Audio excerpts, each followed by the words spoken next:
Mysticism taps into the unseen worlds to answer the seen world. It grants entrance to other dimensions, realms, spheres, and endless wisdom to infinitely expand the consciousness.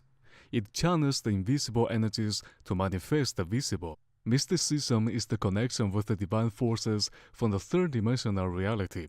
A medium, a psychic, a tarot card reader, a hermeticist, a witch, a shaman, an alchemist are all in a sense mystics, for they, although with different approaches, know the inner self and operate with the same invisible forces under the same cosmic laws to improve the physical experience and ascend the spirit.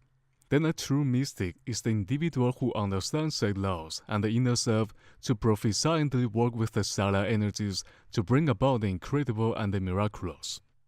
Common man's viewpoint about the mystic's abilities is within the boundaries of a belief system stimulated by a still developing society, and in that sense is certainly limited. Most agree that the mystic can call the spirits, read the future, read the aura, give wise advices.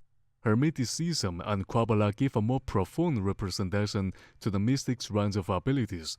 But what the mystic can truly accomplish is only limited to his/her imagination, for the mystic is literally the personification of God in the physical world.